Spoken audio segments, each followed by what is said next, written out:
So how can this man save you? And this the man that raped, robbed, and murdered and stole a whole land and will sit on that judgment seat and will condemn your forefathers, your fathers, your uncles to life without parole. How can he do that? That's hypocrisy. How can this man judge you? He ever gave you mercy? When has the white man ever showed you mercy? When has the white man ever saved you from the things that you go through? They writing billions and trillions of dollar checks to Israel for a land that was stolen, but yet the people that's right here in their backyard suffer poverty. They don't give you nothing.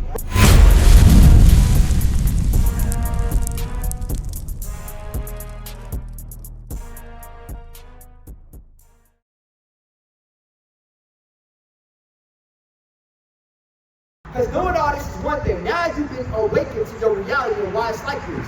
When you break God's laws, curses come upon you. So if we want to be blessed and we want to if we want that freedom, what must we do? This is the question. Deuteronomy 28 verse 28. The Lord shall smite thee with madness. That madness is Stockholm Syndrome. Right. And that comes from Christianity. That comes from believing that all people can be saved. But all people didn't go through this right here. All people wasn't stripped of their nationality. We all bleed the same. We all put on our boots the same. Really? Was all people stripped of their nationality and knowing who they were? No. Not all people went through that. Not all people was in the slave field building up a nation off of free labor. You do realize America was made a superpower based off of us, right? America's one of the youngest nations in the world. How is it now they a superpower? They became a superpower off of the backs of your free labor. But nobody's speaking on that. You understand? So watch this. Read. The Lord shall smite thee with madness. That madness, that crazy. Going through the same things over and over again and not changing. That's madness. That's crazy according to the Bible. Believing that this man right here is going to save you.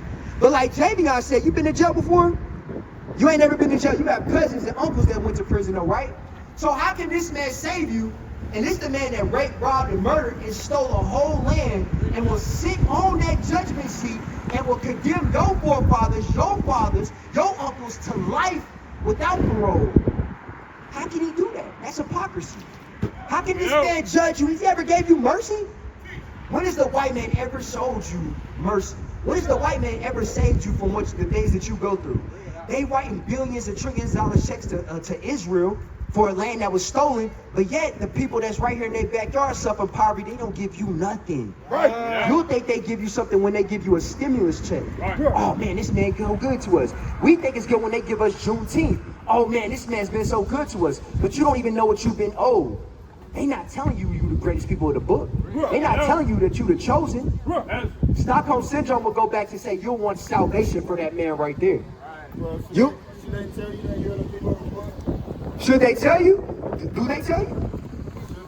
Yes, because if not, they're lying to you. It's not up to them. It's up to you to figure it out. Okay, is it really up to us to figure out? You seem to figure it out already. But is that of my own? Is that of my own will? Well, him being your enemy, his goal is to subdue you. So you as a person to get out of that, you gotta figure it out. You guys seem to have figured it out. Okay, so this is, you 100% right. I see what you're saying. That's why we out here teaching today. That's why we out here teaching today. To break those jokes off your mind that this man has put upon you. Your enemy's not going to teach you about salvation. You 100% right, bro. I see what you're saying. You gotta think about it. If it was beneficial for them to have it in your mind that you worship a God or less than. Right, so you always want to think you're less than. And you know what comes with that? Javion, you know what comes with thinking that Christ is white? High murder rates in your neighborhoods. Because if you think God is a white man, you look at your brother through the lens of this white man. Now, when the white man did this to you, was that love? Was this love? Think about it. I want you to really think about it. Go back to the 1600s when you was a slave. How did the white man view you? Shalom, Israel. This is Bishop Nathaniel. I want you to know that you can view all our Sabbath classes live on IUIC TV. That's right, I said on IUIC TV. Download the app today. Shalom. Let me know. You was a nigger? Okay.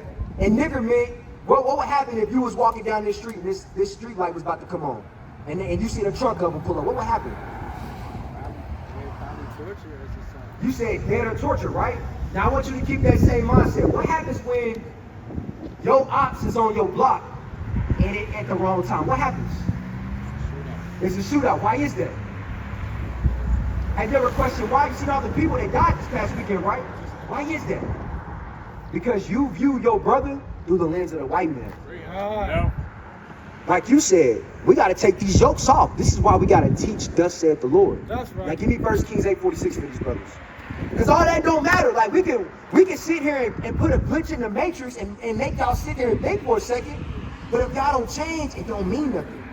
It don't mean nothing. I'm going to show you. 1 Kings 8:46.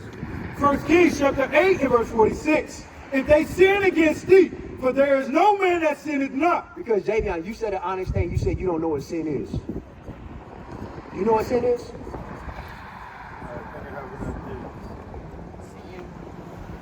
for me to sin, What's a sin? say if I go out in the world, I go kill a person, I'm sin.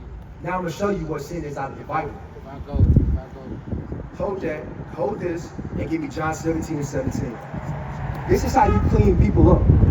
Because I can ask you and you'll say, well, I think if I go do this, well, what if you celebrate Christmas? Is that a sin? You see how you said no? So you really don't know what sin is. You see what I'm saying? I'm gonna show you. So if I gave you a Bible, you can show me that that's God's birthday? God don't celebrate birthdays. Right. When you realize, think about something. When you celebrate birthday, what are you celebrating? The day you was born. But what are you really celebrating? You celebrating life, right? Okay, you celebrating that you made it another year, this, that, and the third, right? Why would we celebrate birthdays in captivity? What are you celebrating? You said what? What are you celebrating?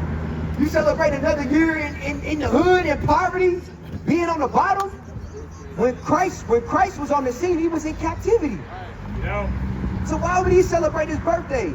Why would you celebrate the things of this world when you got a whole kingdom set upon you for eternity? There's no birthdays in the kingdom because you're going to live forever. Birthdays is idolatry. That's a day of self-worship. Christ never celebrated that. But this is why I got to show you this, bro. Read that. John chapter 17 and verse 17. Sanctify them through thy truth. Thy word is truth. You clean the people up through the truth. Thy word is truth. So when I'm asking you those questions, that's why I asked you, where can you find that in the Bible? You won't find it. Right. You want to know why you said that? You think it's Jesus' birthday? And you've never read it before? Because this man indoctrinated you. That's that thought process of this man. Remember, one of the sins was what? Idolatry, right? You didn't even know your birthday was idolatry. Everything he's taught you in the church, everything you learned from grandma, everything you learned from grandpa, your uncles in the church, is a lie. No. And you got to rethink yourself. So now we sanctify God through the word. Across the earth, the prophets move. From city streets to distant lands, the message is the same. Israel must rise. Through every quest, every journey, the truth spreads. No border can contain it. No distance can silence it. Our nation lives in every moment. In joy, we celebrate marriages. In sorrow, we honor our dead. On the Sabbath, we gather as one. Families rejoicing together, bound by the commandments of God. Yet are we tried. From the stones in Kenya to the hatred in Montana, we endure as a soldier of the Lord. And still, the mission expands. On the airwaves, on the screens, in every nation under heaven, Israel's voice is heard. We build our communities. We raise our children in royalty.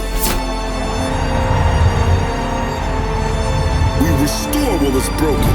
We clean what was defiled. We show the world who we are.